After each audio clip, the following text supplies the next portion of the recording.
celebrating the Constitution Day, the 74th Constitution Day. And today we have a very eminent legal scholar with us, Professor Upendra Baxi. We are very thankful to sir that he kind enough to accept our invitation. I'd like to give a brief about sir, and before we start the formal session.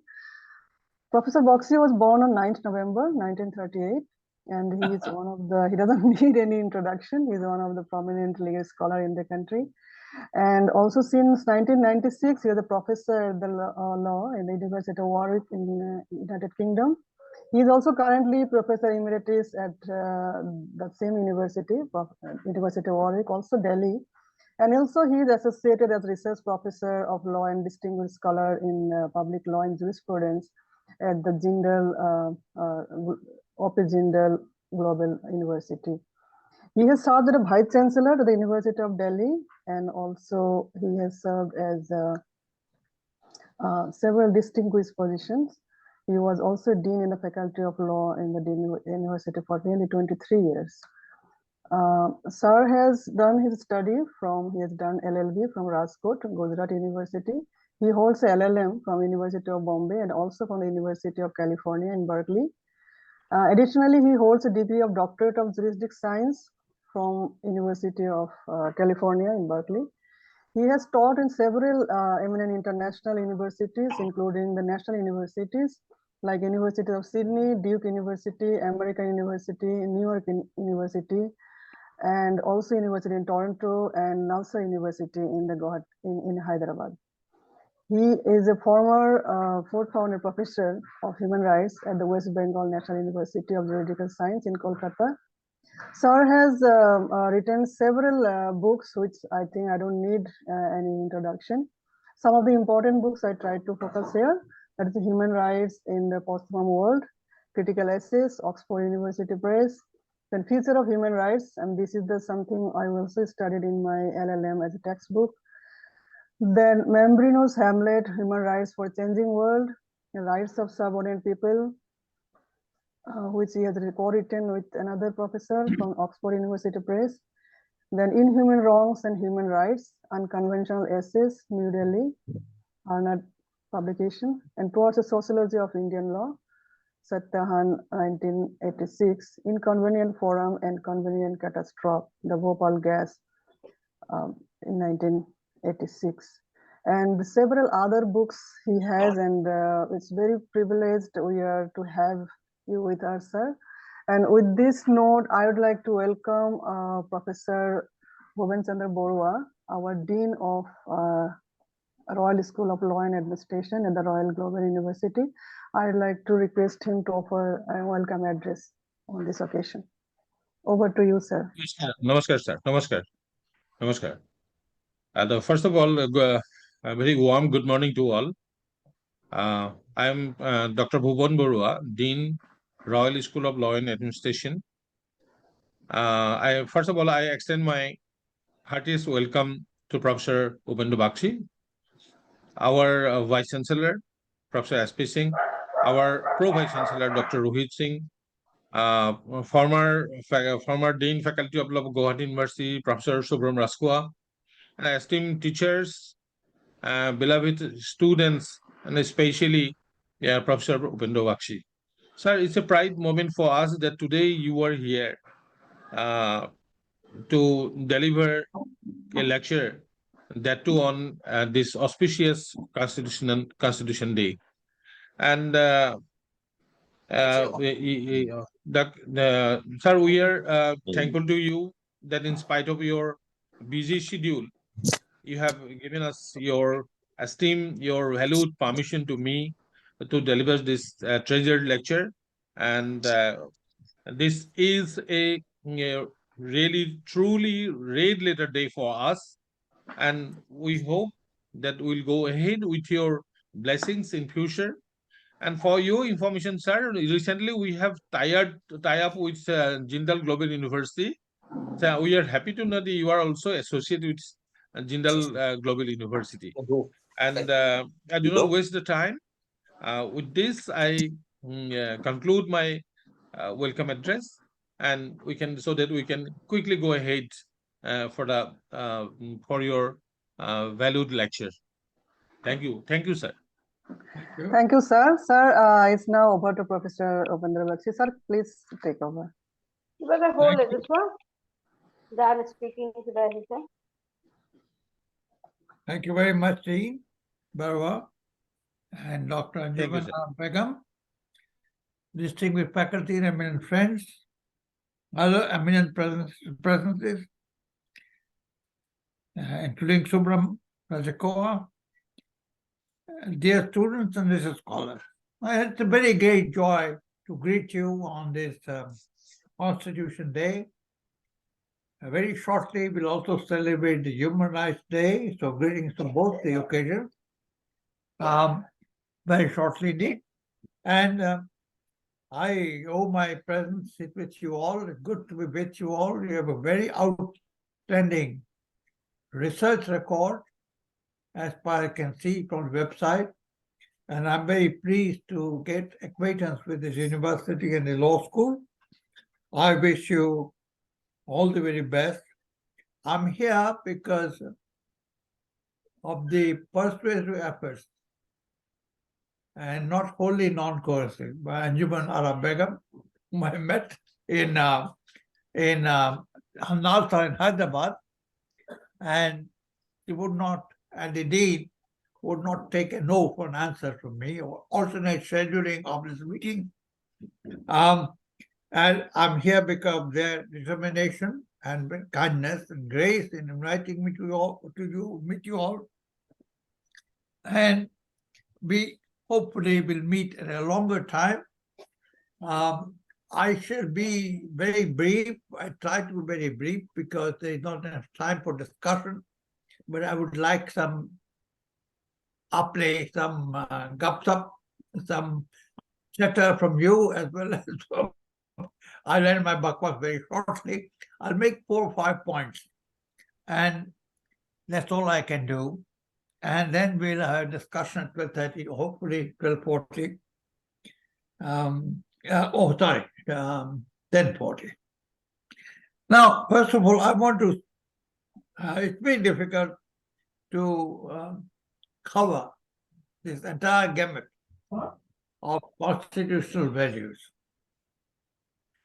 And therefore, I will make a few preliminary points, couple of preliminary points, and then get to some of the values. I can't speak of all the values that the Constitution originally has in 1950, but also subsequently developed by constitutional hermeneutics or interpretation of the Constitution by courts of a category of C1, C2, and CC. Constitutional text. C2 is constitutional law. C3 is constitutional theory.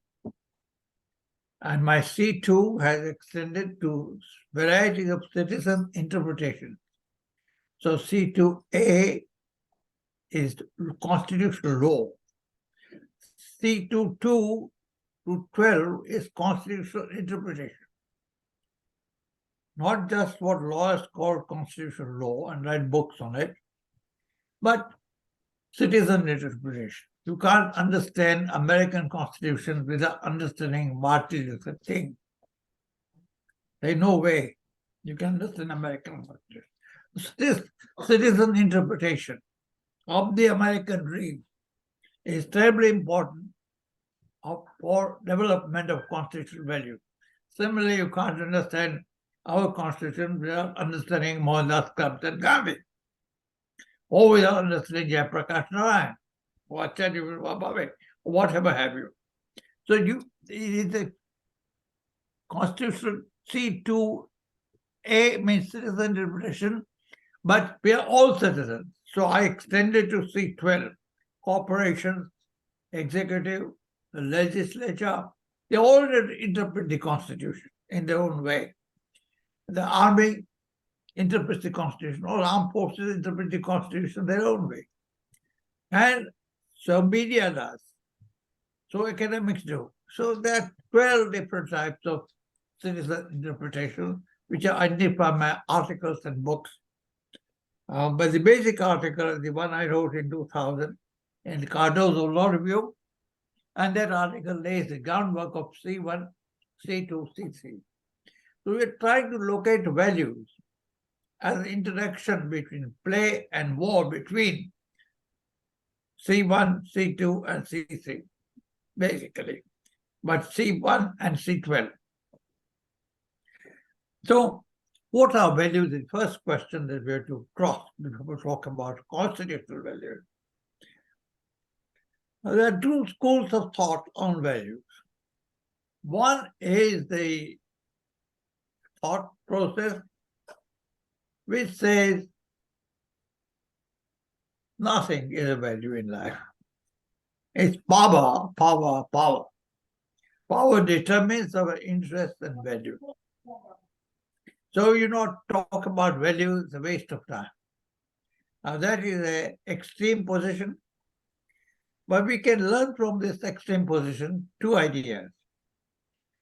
One is the interest. Every human being has interest, and every human being has value.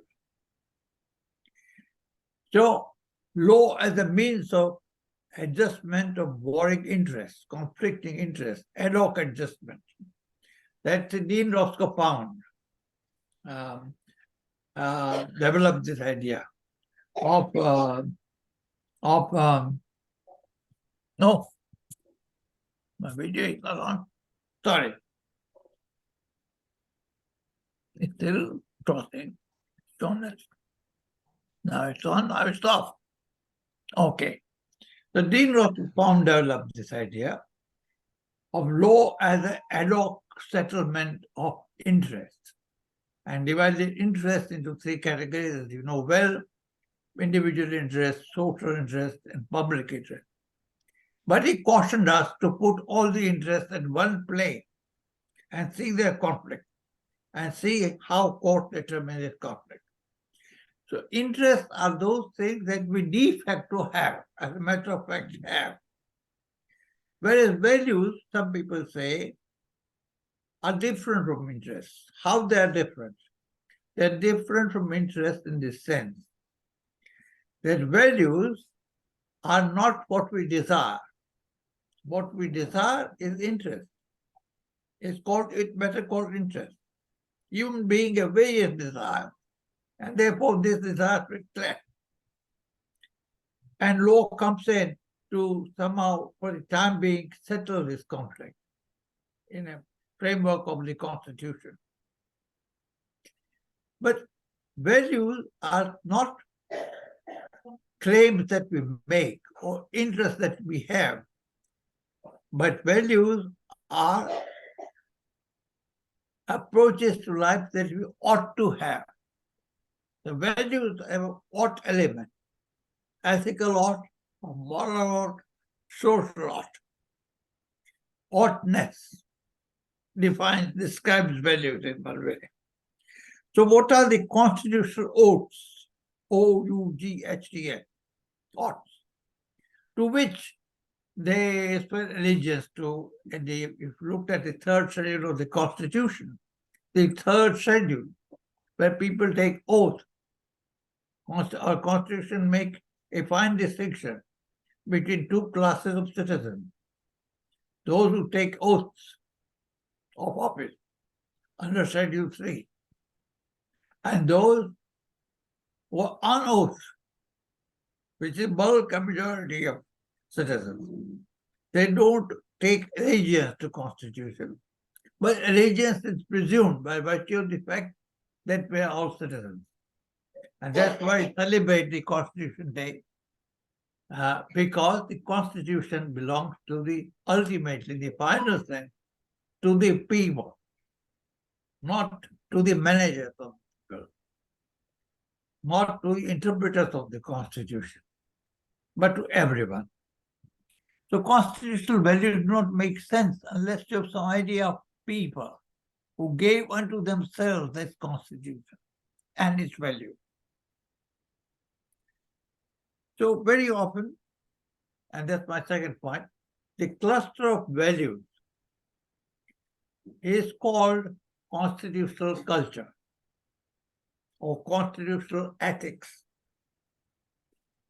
A system of values constitutes constitutional ethics, which is different from political ethics, which is different from social ethics, which is different from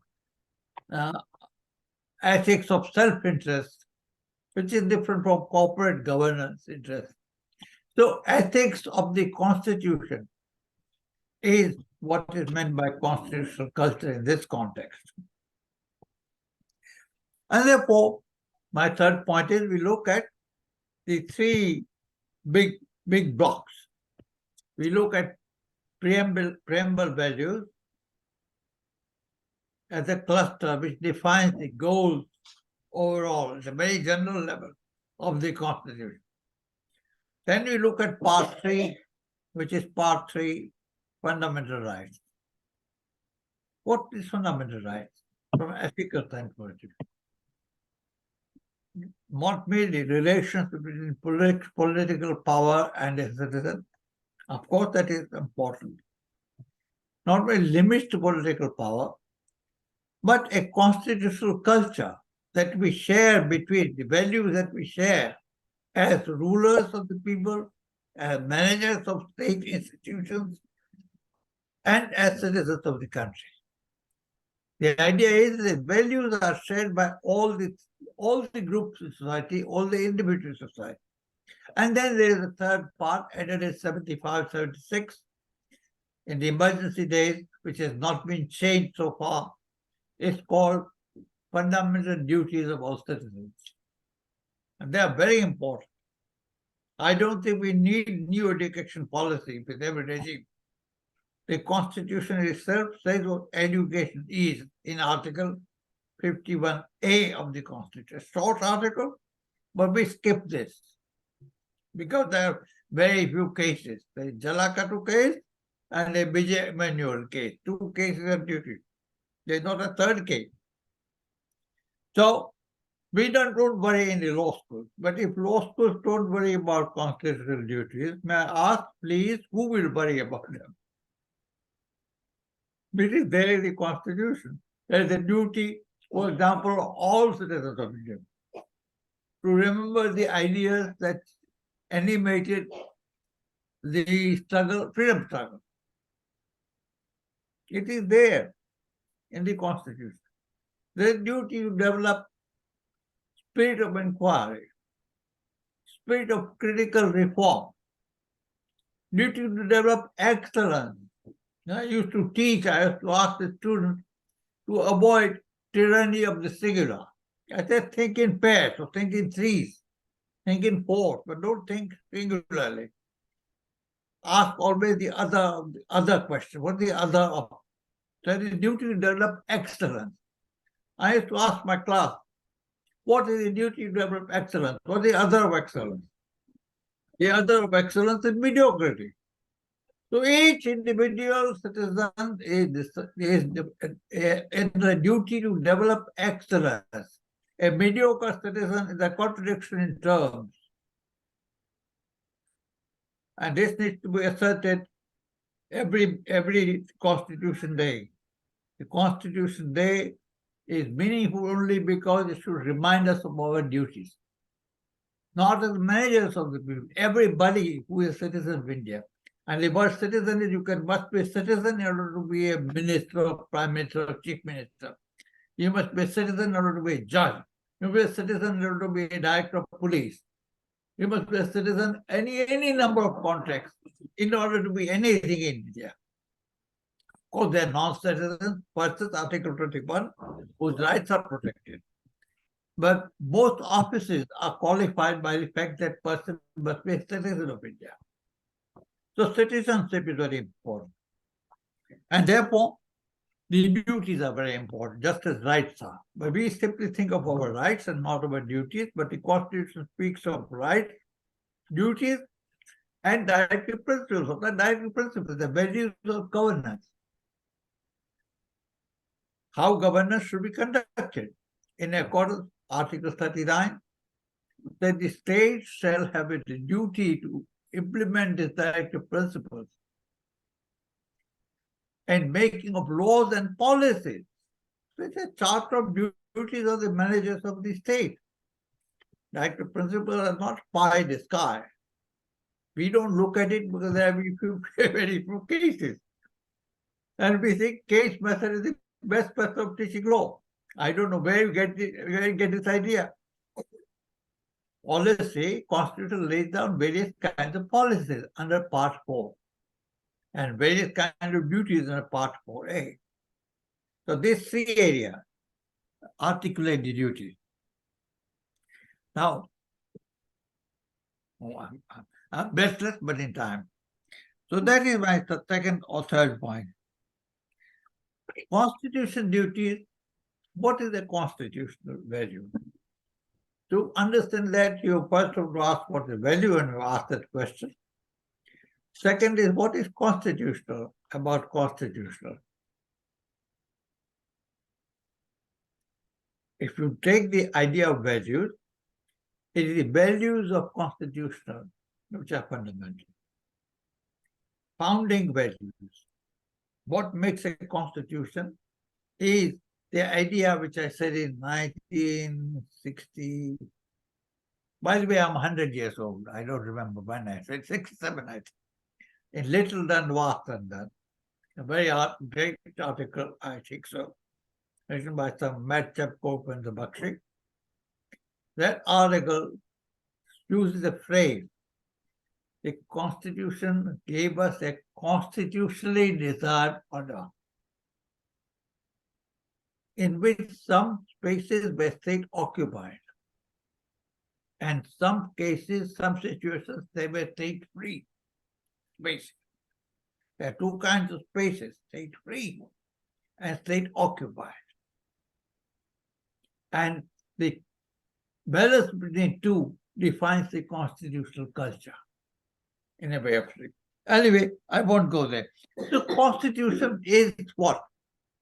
A congregation of citizens.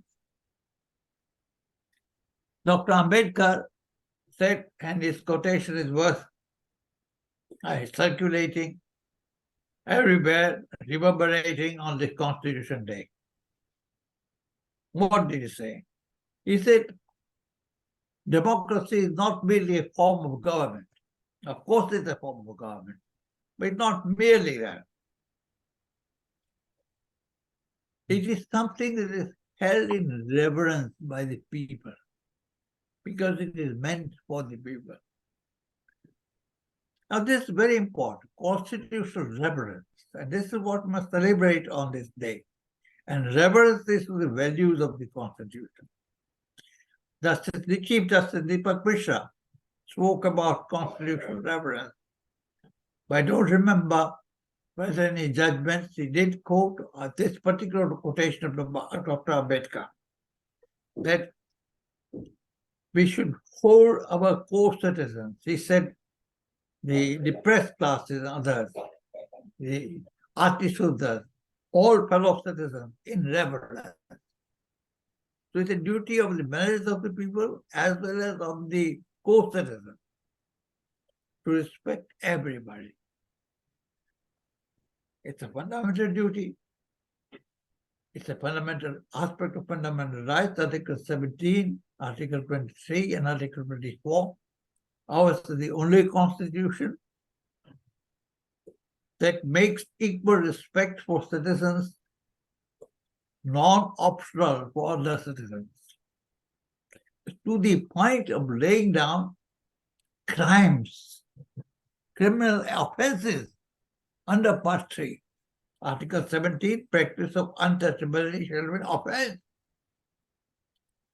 So does Article 23, child labor. Article 24, bonded labor. 23 or 20, bonded labor first, child labor next. So Article 35 said Parliament has the power, and only Parliament, notwithstanding anything in the Constitution, to legislate on these three offenses. It's the only constitution in the world which defines offenses as a matter of fundamental rights, and they modifies the federal scheme Now, we don't teach Article 17. We don't teach Article 23. We don't teach Article 24. Why? It's a part of Part 3. Obviously, the only constitution in the world which uses the quotation mark. Why does it? Where does it do it? Article 17, untouchability is abolished. Now, why? Why quotation marks? We have a right thesis on constitutional law, we specialize in constitutional law, we get our the elite and the PhD or whatever it is in constitutional law, but never ask the question, why is the word untouchability put in double quotes in the Constitution itself? Why? I won't go there. So I think our Constitution, equality is the first and dominant value. I won't talk about the golden triangle and all that, 14, 19, 21. It take me far too apart from our discussion.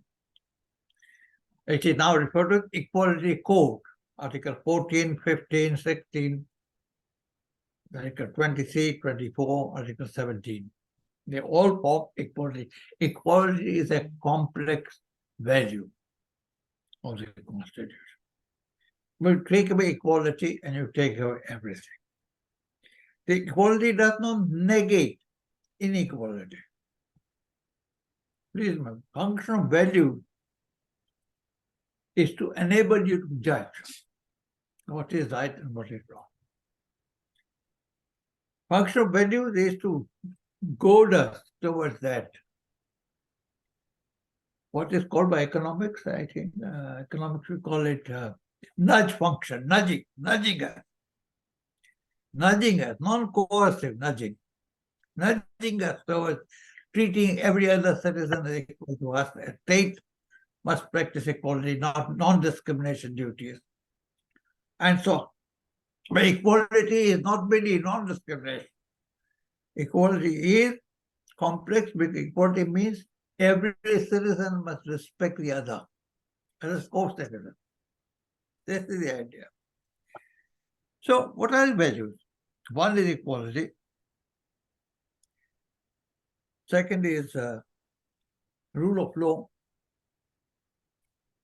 Now the books have been written, libraries have been written, what is the rule of law? But here is a chap called Baxi, and he is like English has something called oxymoron. Oxymoron, which makes no sense, okay? So he has a Baximoron. I call it Baxi.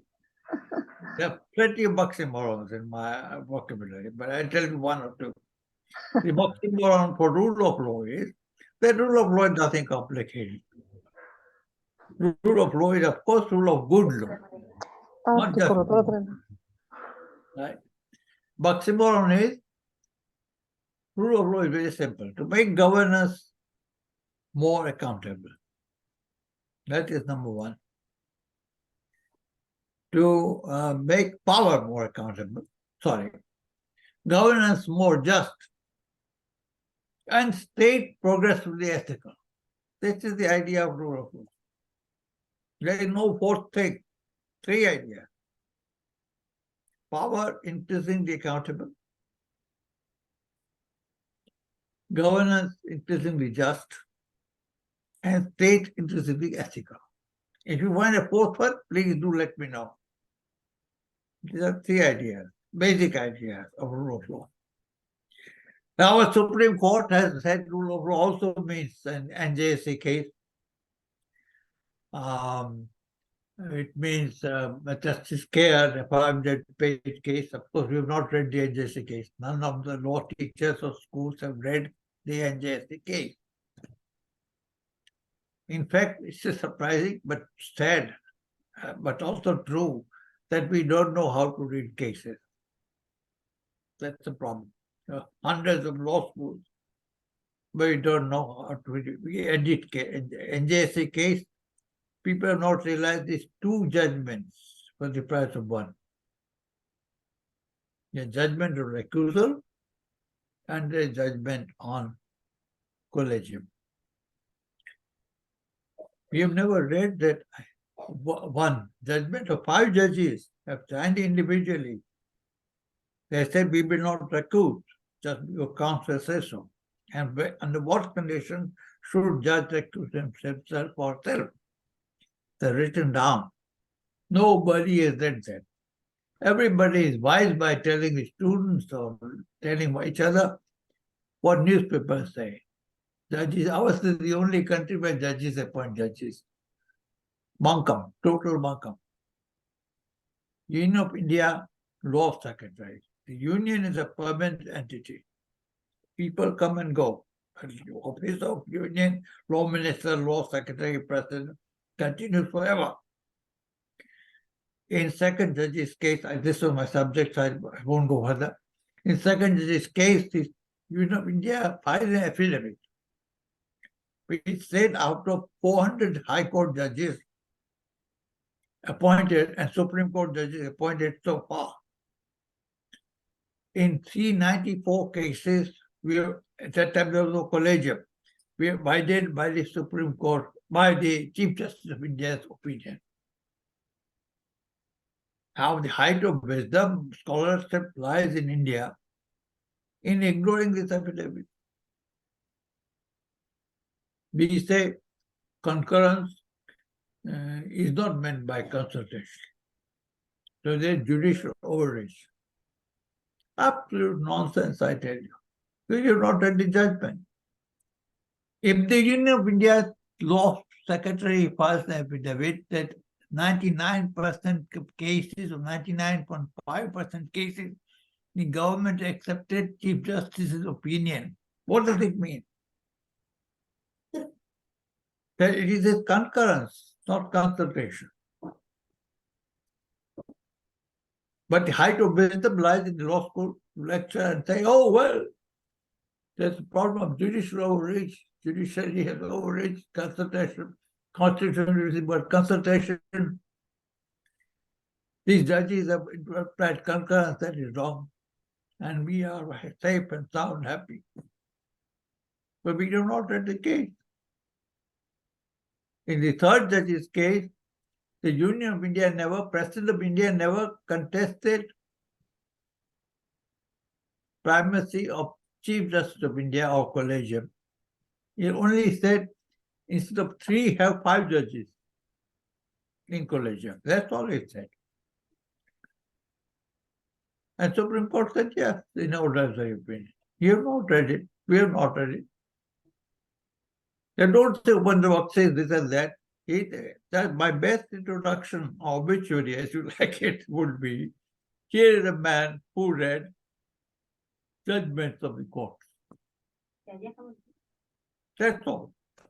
You don't say, Professor, yeah, Warwick, it doesn't matter. What the important to me is that you cannot spend a life as a law teacher and as a lawyer and a student without reading judgments. If law schools don't read judgments, who else will?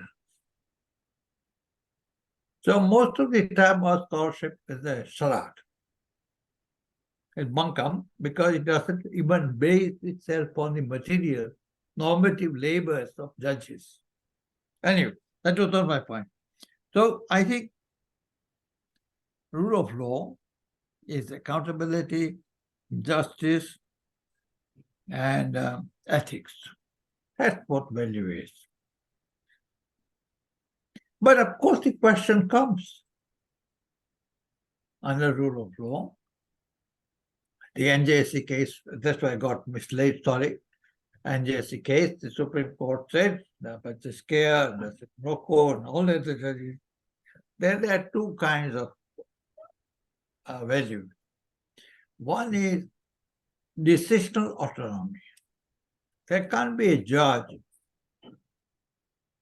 unless you entitle the judge with a jurisdiction. A judge without jurisdiction is a funny idea. No idea at all. The judge is a judge within jurisdiction. So decisional autonomy. Within that jurisdiction, nobody could say anything to him. Aha. Or it might be it. eventually. Nobody could say anything. A long time back, I asked the Chief Justice Chandrachud, the old one, Yashwant Chandrachud, senior. I said, Chief, in Indian law is the functional. Something got into me, and I raised my hand. And he said, yes, what is it, the professor? I said, I just want to know the difference between Nyaya Panchayat Sarpanch and the Chief Justice of India. I was very angry. You could see he was Chief Justice and longest serving Chief Justice. Some Prof asked him this question, what is the difference between you and Nyaya Sarpanch? And he said, this is not a very question. This should ask us a question, you know, Professor. Chief Justice of India, Chief Justice of India. I said, yes, I know that. Then since he would answer it, I said, I may mention an answer that a Nyaya Panch has decisional autonomy. Now the Supreme Court says, I didn't have the phrase that time. Within his or her appointed jurisdiction, nobody can tell you how to decide the case, excepting that fellow. He may review, his judgment may be set aside. That's the function of judicial hierarchy. But as a judge, you're autonomous in your jurisdiction. You're independent. That's the judicial independence. So one is decisional autonomy. Another is institutional autonomy. The independence of judges as a whole. Independence of a judge, independence of judges as a class, as an institution. From executive, from market, from economics, from technology. All independence is relative. So rule of law as ethical value stands for this kind of thing. But if you ask a fundamental question, and I've already exceeded my time, so I stop here.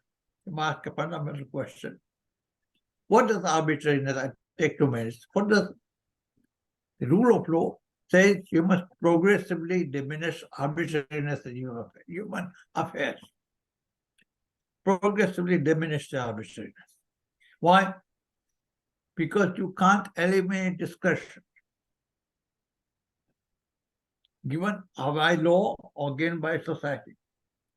There is no way in which you can have a society where authorities have no discretion. No way. Even if you follow dharma and religion, everyone has some choices, free to make some choices.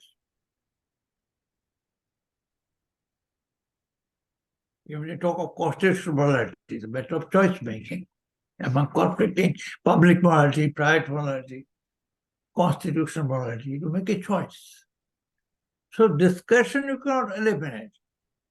You can regulate discretion, or you can control discretion, but you can't eliminate discretion. And in fact, elimination of discretion might be a good thing. In our own law schools, the dean allocates the subjects, or vice chancellor appoints a committee which selects people. There are 100 qualified people, you have to select one professor. All are equally qualified. How to do it? Discretion, choice. Discretion should not be arbitrary use. That is what we are fed on. That's what the rule of law is. So values are notorious. In this sense, they are not precise like rules. They don't eliminate discussion. They don't regulate discussion. They don't even control discussion. But they validate discussion. What is presumption of constitutionality? That courts constantly talk about. Presumption of constitutionality is saying, you chaps, you got the power and you got the autonomy to exercise it. You do it, it's not our concern. But you must not abuse the discretion. That's our concern. You must not violate people's rights when you exercise discretion. That's our judicial function. We will tell you when you do it. So, there is a, do you understand the word jugalbandi? Jugalbandi. There is a Yes, sir. control exercised by judges by interpretation over discretion, excessive discretion. But, and this is my final point, it is never absolute. Even regulated discretion means you regulate passport officer. All major decisions of the Supreme Court are regulating discretion of the executive.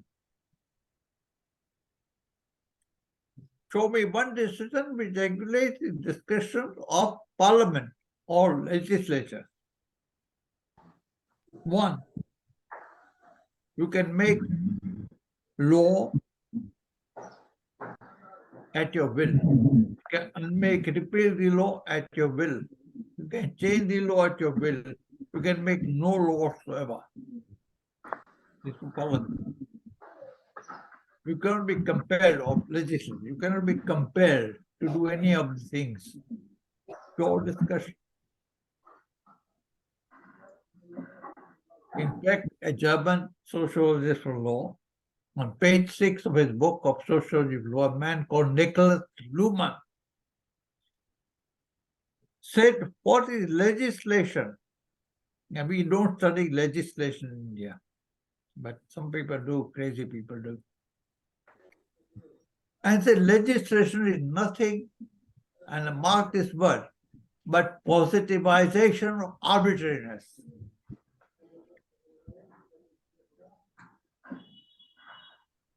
Positivization of arbitrariness. Legislature makes a choice when to make a law, when not to make it, how far to modify it, how to unmake it, repeal it. That's the function of legislature. You cannot compel it to make a law. You cannot make it a law, compel it to modify the law, cannot compel it to repeal a law. It does it itself. That's the autonomy, institutional autonomy of legislature. So arbitrariness is the law of, is a value in itself. Every institution under the Constitution has well-defined power. Yeah. Right? There are powers within the Constitution. But if you ask the question, can they be exercised in a modified manner? Well, no. In the abstract, the answer is no. But the concrete, show me the modified, prove it. Now, how do you prove that a legislature acted modified is not making a law?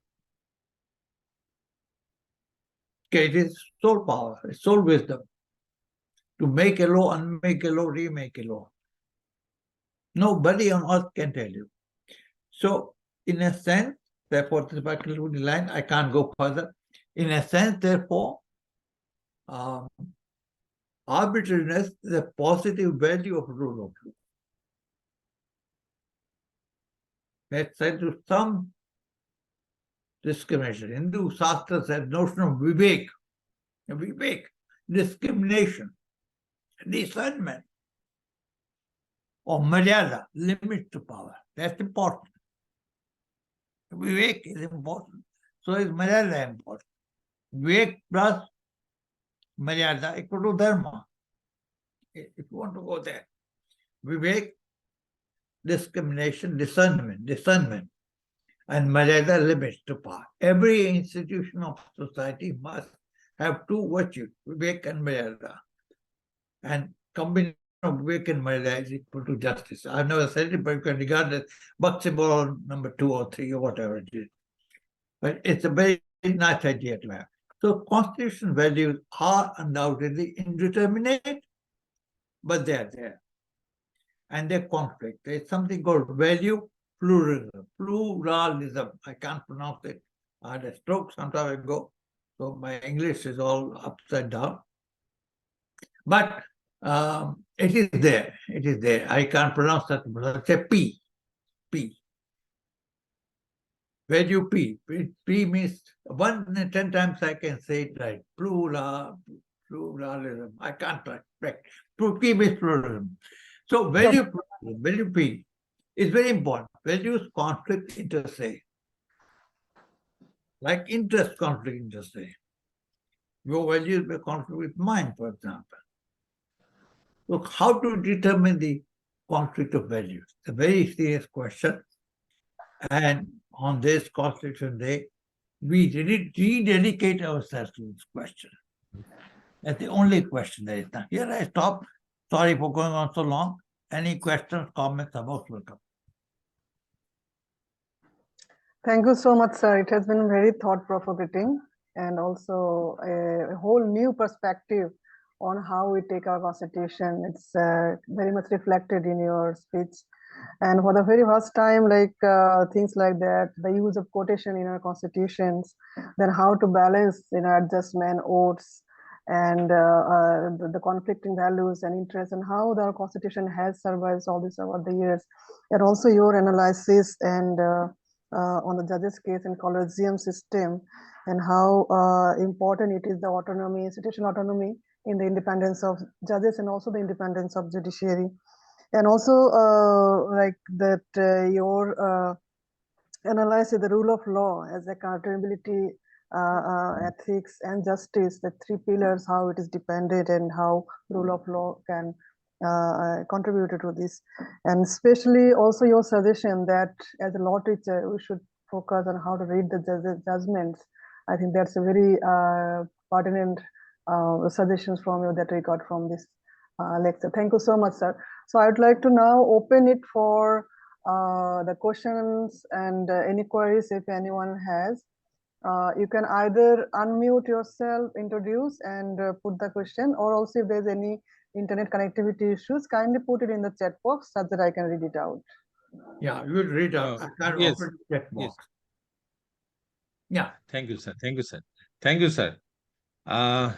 Sir, may I know one thing? Really, today we are very much enriched with your treasured lecture.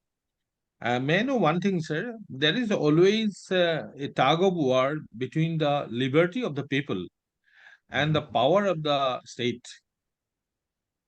And in this tug of war, sometimes we are missing the ethical value of the Constitution. So how it can be reconciled? That's the question. How can we reconcile? But one must know what is conflict. Power in its place is valid. The Supreme Court itself has said that the fact that the power may be abused is no ground for denying that power. Because in principle, all power can be. So the great principle, all power can be abused in principle. As a matter of probability, very high probability. And power is often abused. When they abuse, it comes into conflict. In fact, there was an Assam High Court judgment. Guwahati High Court said this. What the judge, Chief Justice, I forget his name, a very important judgment. And he said it's an important judgment which is still to be heard in Supreme Court.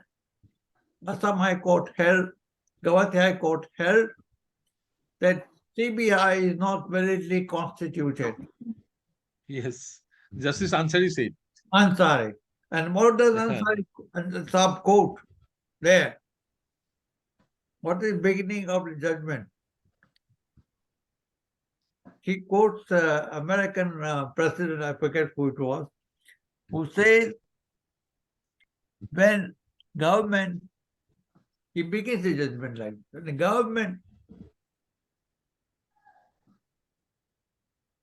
fears the people, that is liberty.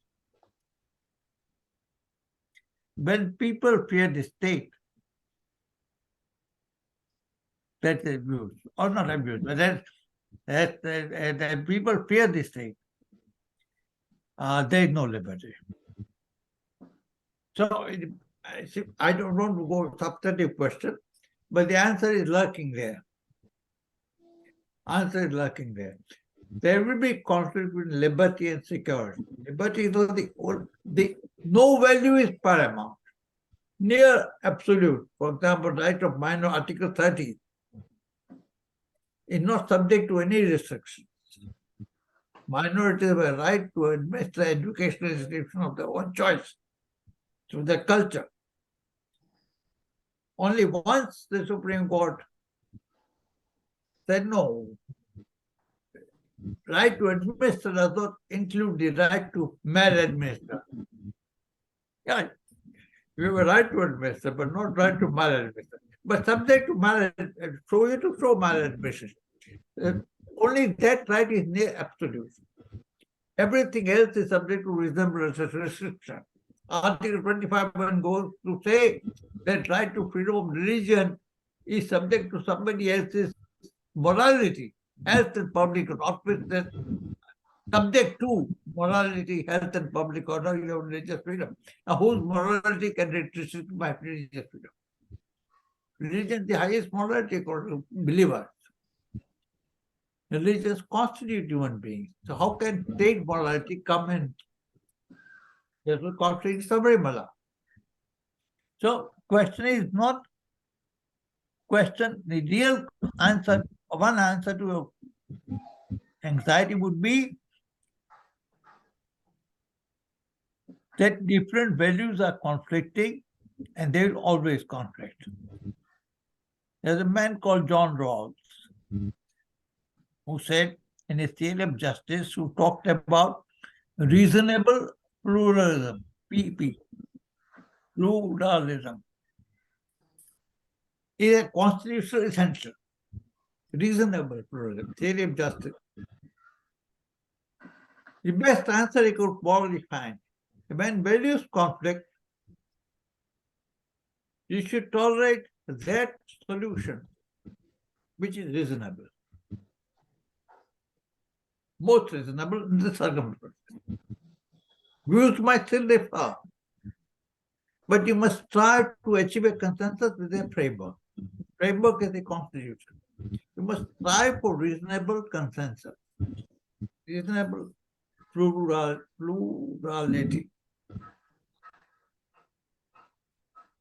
That means you must tolerate the other. You must respect the other. Right. Right. Even when you tolerate or respect the other, there will be conflict. But if that conflict is lessened, reduce the conflict. Use the conflict as a dynamic point of view which settles the conflict of values. Use the conflict as an endpoint, but the means to solve the problem. The means to solve the problem is reasonable pluralism as a matter of theory. Not denial of pluralism. Our constitution speaks of unity in diversity. Doesn't speak of unity in perversity.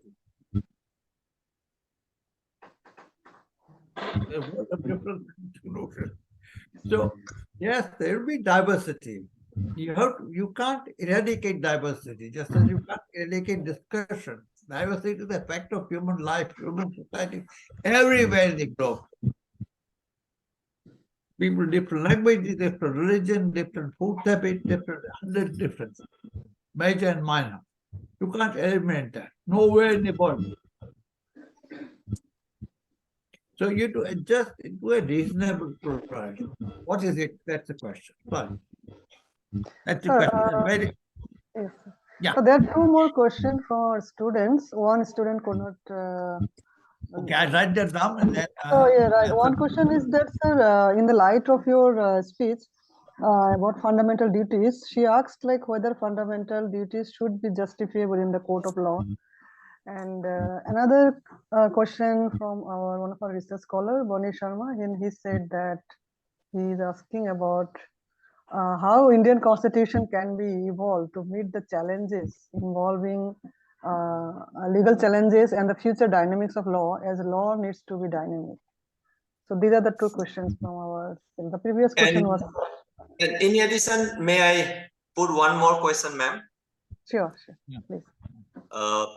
Sir, I have two observations in my mind, and taking the opportunity of your lecture, and you have covered lots of area and rule of law also. So my observation is that though Constitution in values, in theory, and in spirit and all, it try to preserve equality and also enhancing the life of all, irrespective of marginalized people, men, women, and other also. So here, when we talk of these other people, besides men and women, because here another gender has raised their voice also, and it is also not incorporated in our constitution. How can they be accommodated in our constitution? That is my first observation. Second, when we talk of rule of law, but the justice deliberation system that we have in India is so elite in nature. So that's why the people who are at the marginalized level, how far they are able to achieve or provide the justice, that is the social justice also, and personal liberty also, because the court is not able to provide justice in due time and in fair way in the modern, uh, say, contemporary times. That is observation. And yes, sir. Very good. If I'm taking without taking any breath whatsoever, I can do Vande Bharat Express kind of speed. I can't hope to achieve that speed, but speed is the norm of development nowadays. Has always been.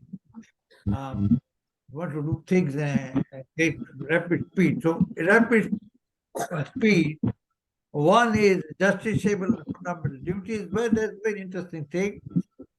There is something called auto-interpretation. Values are interpreted differently by different people, and that's the right, fundamental right. That's the diversity. That is plurality. Right? That's fine. So that auto-interpretation of value, self-interpretation of value. The problem is how to make it consistent. Justiciability makes an attempt at RP, reasonable pluralism.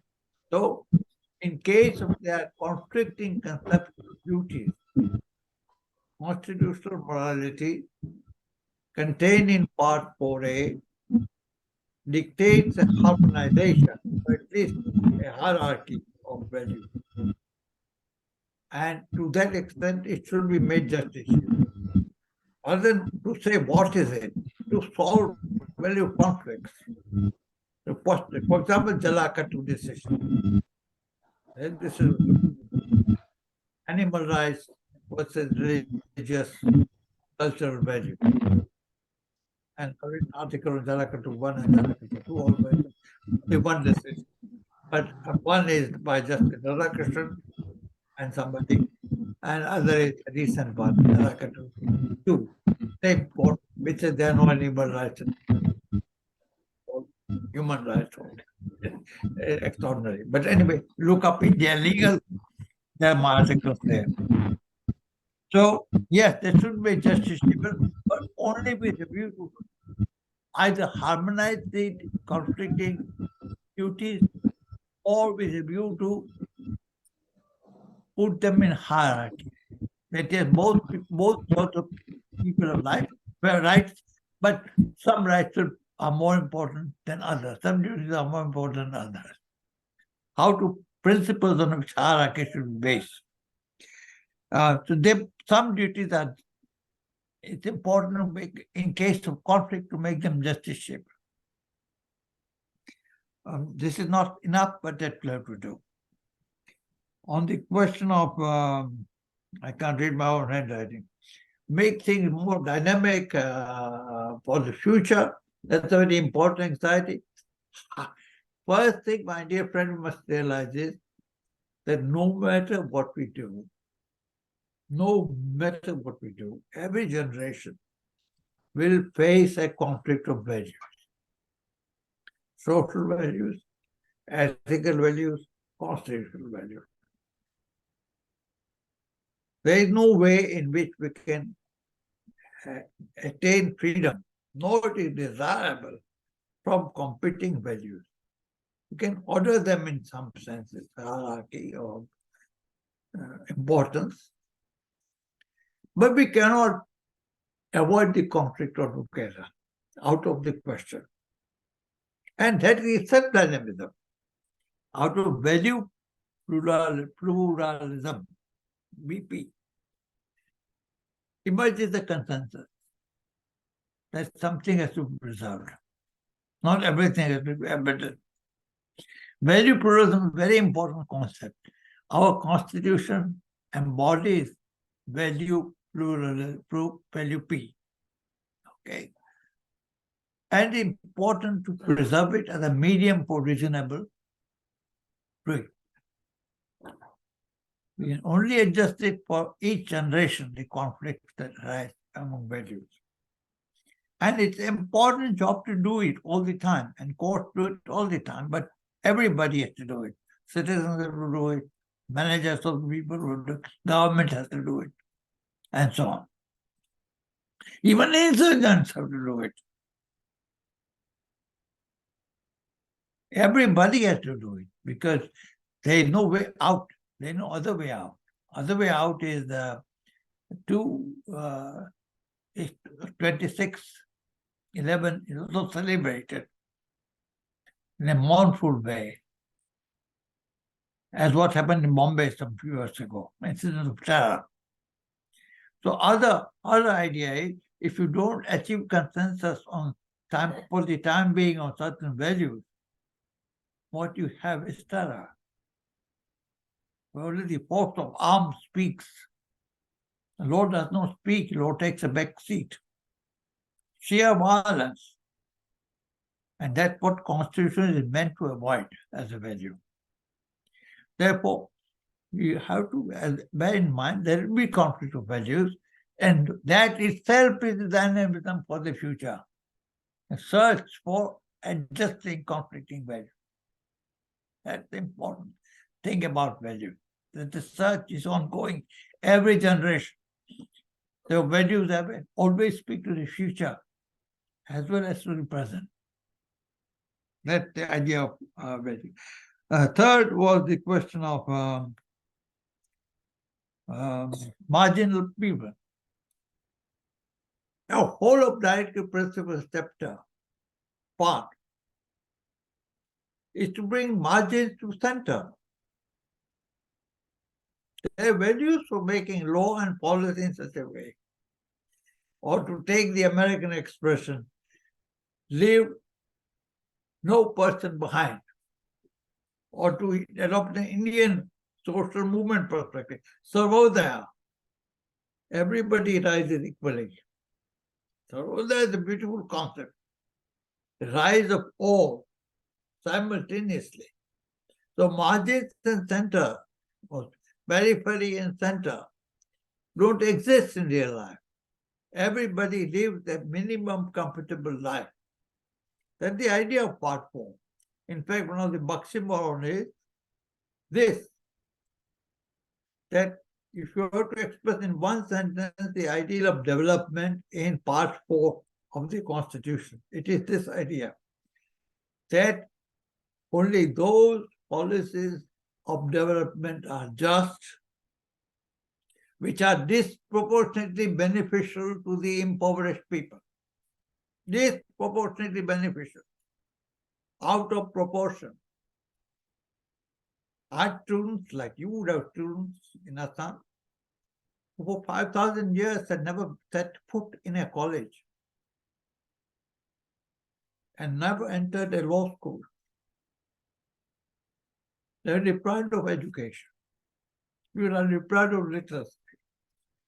So directive principles are the blueprint of a future society in which everybody is equal.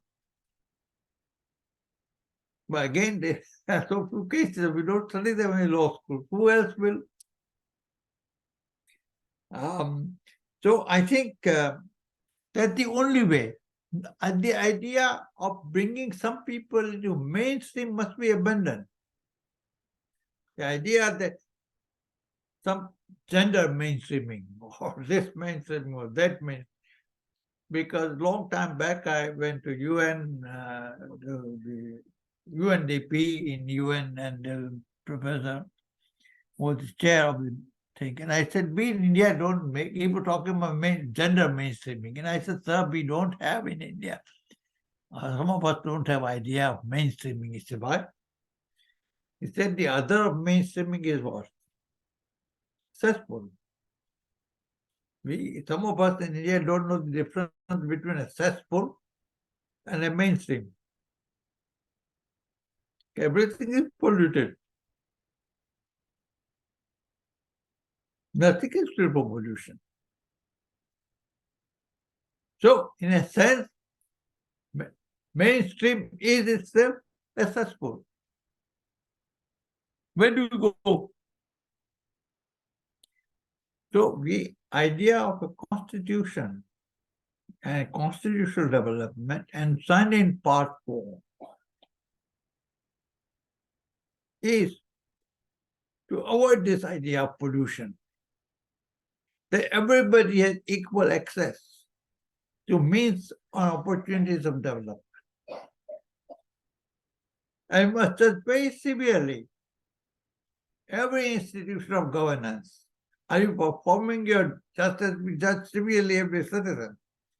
To every institution of governance, you must ask the question, are you performing part 4 obligations?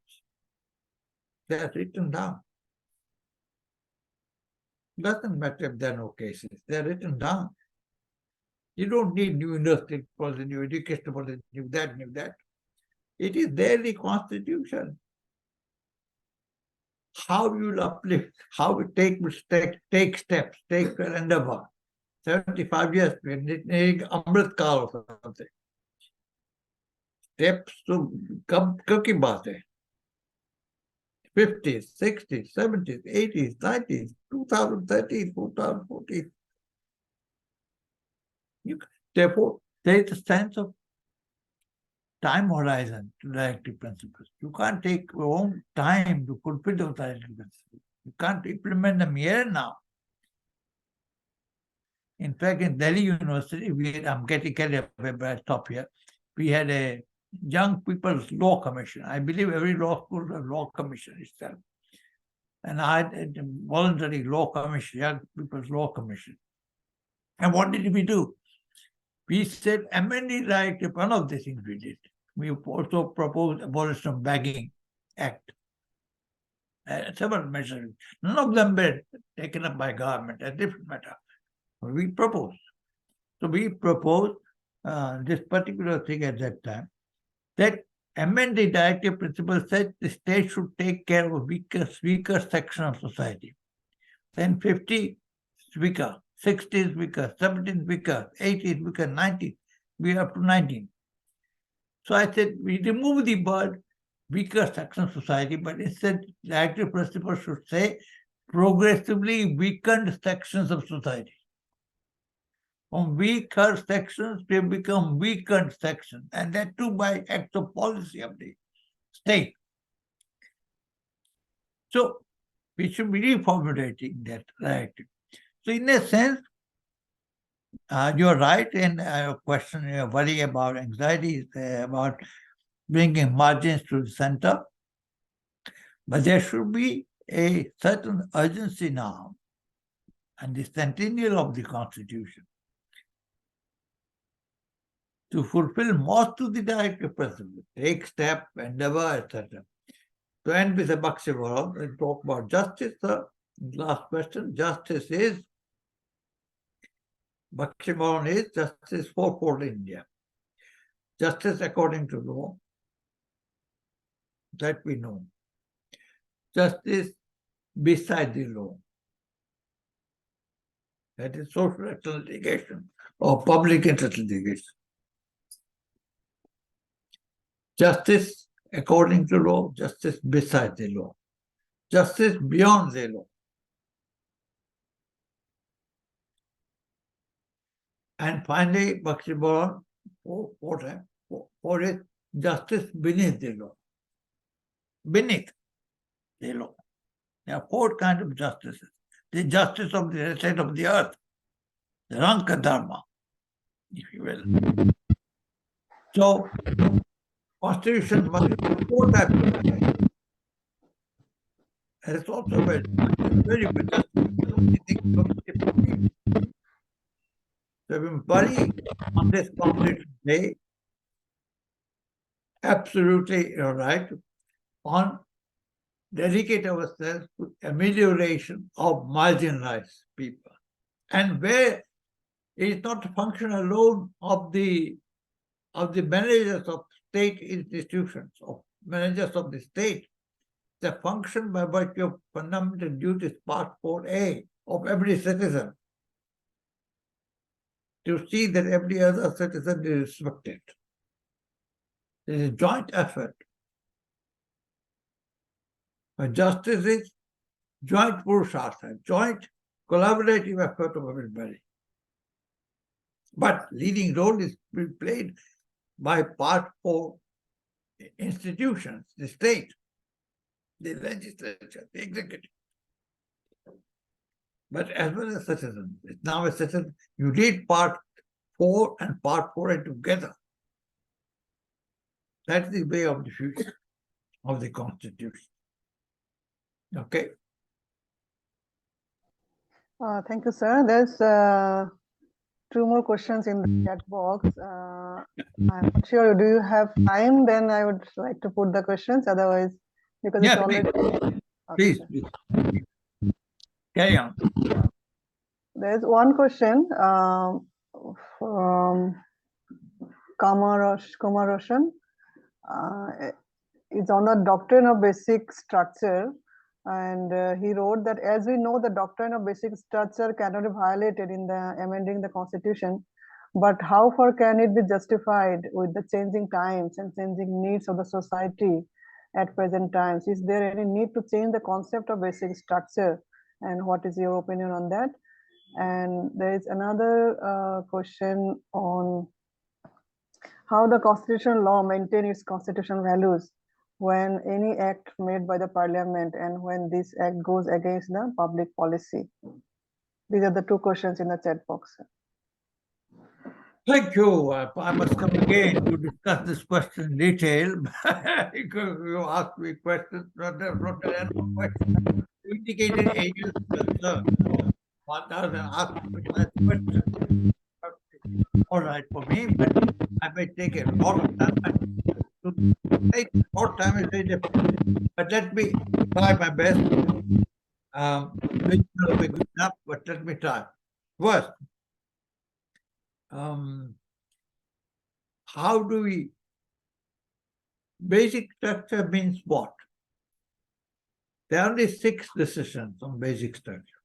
Keshwanda Bharti to Janhit in 2003, ONJSC. Beyond that, there's nothing. So this should be easy for us. Now, first thing is the court has moved in direction of changing the idea of basic structure already. That is not recognized because we don't read cases. What can?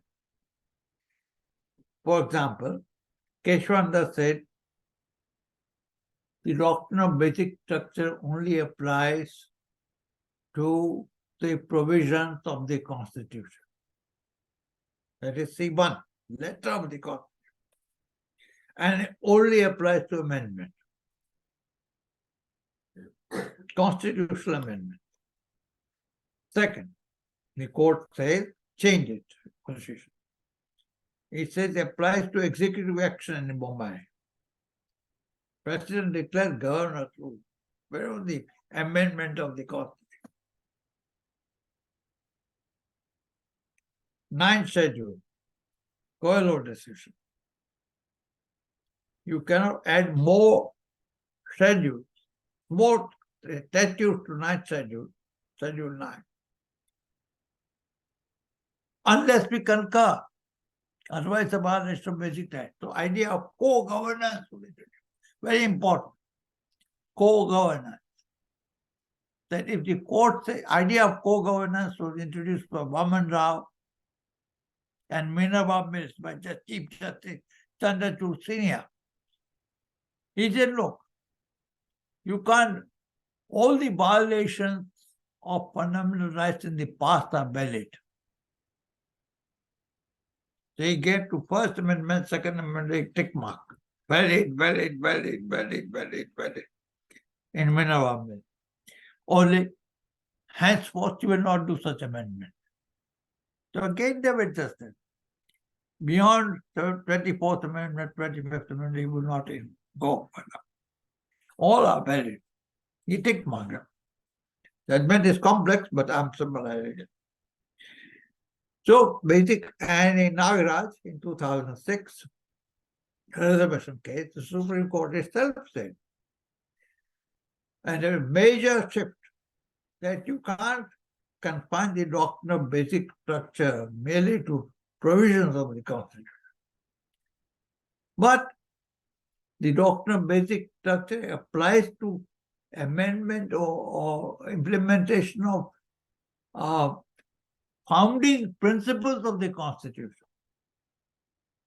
Now, it's a big shift. That your power is not limited by the provisions of the Constitution, but by principles of the Constitution, which are founding principles. And what are they? They are values, which I'm talking about. The founding values and principles. Okay? So first as part of my answer is that basic structure is not static, it is dynamic. Now, second, there is a lot of propaganda that basic structure has limited powers to Parliament. Nothing can be further than truth. In fact, more amendments have been validated after Keshwara Bharati, which was decided in April next year. We'll celebrate, ending the celebration of 50 years of Keshwara. I hope your college has an anniversary of good basic structure function, or a journal issue dedicated to this idea. Assam, my friend Vindra Kumar Ahuja had done a book in Guwahati on basic structure. I believe every law school should celebrate this idea of basic structure, study it carefully, and give their views. So anyway, that part. So Supreme Court 1 has identified progressively limits and opportunities for co-governance of the nation. They've left most of the work for Parliament, only occasionally, only very occasionally. They, from the day Keshwara Bharati was pronounced till today, excepting NJSC, no amendment has been held invalid. The propaganda is Supreme Court has stepped our wing. Now, propaganda has a place in democracy, of course. But truth also must have some place. That's my request. Truth also has some place. So there is no quarrel between legislature and the executive and the judiciary on basic structure has been accepted by the Government of India, by the Union of India, by Parliament. But people make noises from time to time, particularly when their federal interests are threatened by this or that. No, this is no amendment since Keshwara has been, apart from NJSC, stuck down. 50 years. Now, if you still say our power should be that of British Parliament, that's too much. British Parliament supposedly is not limited by any higher law. International law has moved in direction not of sovereignty of 19th century, limitless sovereignty. But international law has moved into what is called RAP, responsible sovereignty. Sovereignty within the law. And that path, international law is a recent development. That path was indicated in 73 by Keshwara Bharati. And that part in ancient so-called Hindu jurisprudence have been indicated by the concept of Mayada and Raja Dharma, 100,000 years ago. Mayada Purushottam Sri Ram.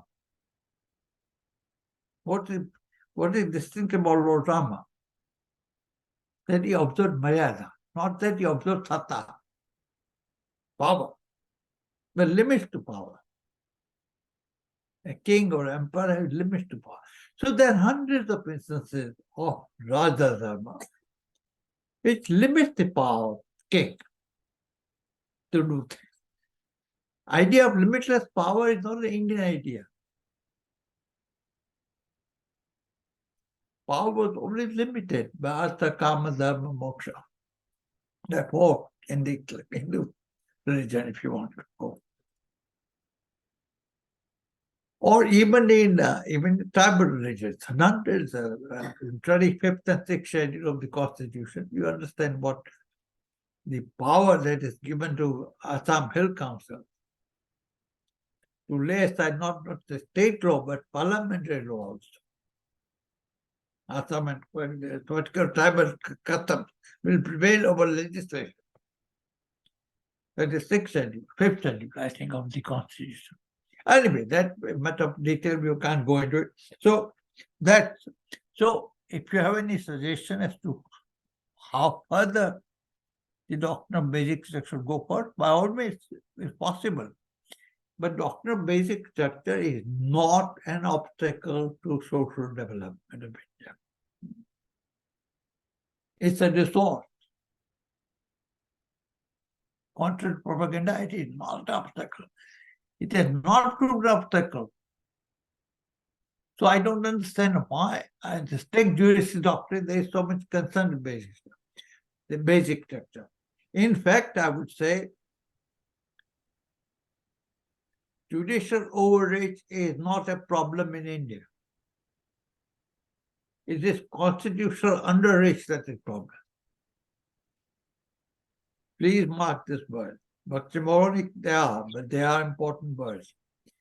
The problem with India today is not judicial overreach, but constitutional underreach. Otherwise, you won't be talking about marginal people after 25 years. So we must change this idea of propaganda in its place. Yes, you can say about any opinions you want to have. You require no study. But if you study, you find a different world. So doctrine is always changing. Now, have I answered the question? The other question was what? How far? What was the other question? I can't read. There was one question on the fundamental duties, whether it should be made justiciable. Others, I think we have already answered. Sir. Basic structure, yeah. I already dealt that with the fundamental duties. And on the question of basic structure, I have nobody to say nothing remains to be done. Life is always changeful and things have to change. But basically, the set of constitutional values that you can't change certain things, you can't repeal certain values.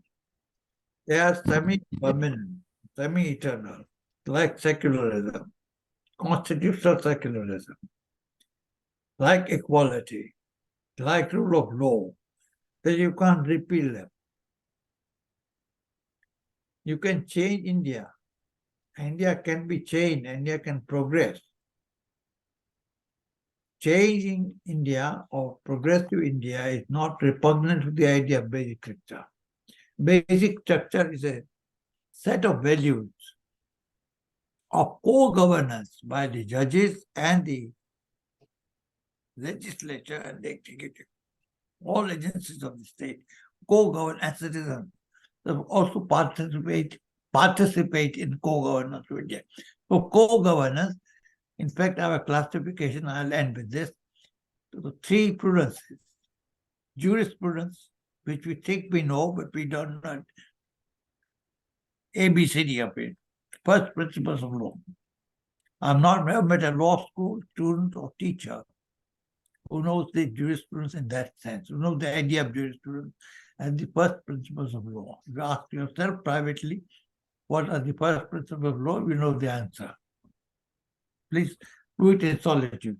Don't do it in public as a law teacher. Secondly, the jurisprudence. Secondly is the legisprudence, about which you don't know anything. Despite in so many law schools, I failed. I've tried to advance legisprudence, that is principles of legislation, not entirely arbitrary activity. Behind every amendment, behind every making of law, behind everything, there is some political reason at work about social change. Right? So there is always something at work. Actually. Okay, sir, I think you are also and then out the of your third time. thing, sorry to interrupt you, is demonstrance. The prudence, wisdom of the people. So legisprudence, jurisprudence, and demonstrance. Legisprudence is theory of legislation and so on. And enough. Hurry on. Okay, sir, thank you so much. This is very thought-provoking. Yeah, I think that's all. I have already taken a lot of your time, and now I'd like to request quickly Nargis Chaudhary, our research scholar, to give a vote of thanks. It's 2 minutes. Thank you. Before we proceed, I wanted to share a personal note. I had the privilege of meeting Professor Upendra Baxi during colloquium at Nalsar. Sir, I hope you are doing well. Oh, yes. Respected guest, esteemed speaker, Professor Upendra Baxi, Honorable Pro Vice Chancellor, Dean, HOD, faculty members, dear participants. On this significant occasion of observing Constitution Day, I stand here filled with gratitude and appreciation for the invaluable insights and knowledge shared during this enlightening session. First and foremost, our heartfelt thanks go to Professor Upendra Baxi for gracing us with his presence and sharing his knowledge in the field of legal scholarship. Your dedication to the principles of constitutional law and your commitment to education have left a lasting mark on all of us present here today. Your words have not only inspired, but have also clarified the path for a deeper understanding of our constitutional values. I would like to extend our sincere appreciation to all the participants for their active engagement, thought-provoking questions, and enthusiasm, which have truly enriched the discussion and made this event a success.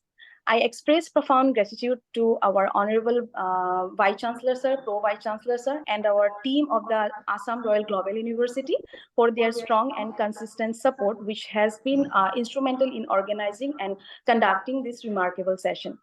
To our esteemed guests joining us from different parts of the world, your presence has added immense value to this gathering, creating a diverse and enriching environment for the intellectual discourse. As we conclude this insightful session, let us carry forward the wisdom and teaching shared today, and let us pledge to uphold the fundamental principle of justice, equality, and democracy enshrined in our Constitution. Once again, heartfelt thanks to Professor Upendra Baxi, our esteemed guests, participants, supporters, and everyone involved for making this event a memorable and enlightening experience. Thank you for your enthusiastic participation. Thank you once again. Thank you, sir. Thank you. Thank you. So with that, we end today's session. Thank you, sir. And we hope to see you again in some next meeting. We're looking forward to have another session with you. Sure. Thank you indeed. Namaskar, sir. Thank you, We'll be sir, in and I touch. wish We'll be you in- good health. Thank you. Yes. We'll be in touch. We'll be in touch with you. Sir, we'll be in touch with you. Your Only blessings in is touch. required. Only touch. As they say in English, I'm deeply touched. Thank you, sir. Thank you so much, sir. Thank you, sir. Thank you. Thank you, sir. Give me some more time and I'll be with you anytime. Thank you so much, sir. Thank you so much. Thank you. Thank you, sir. Thank you, sir.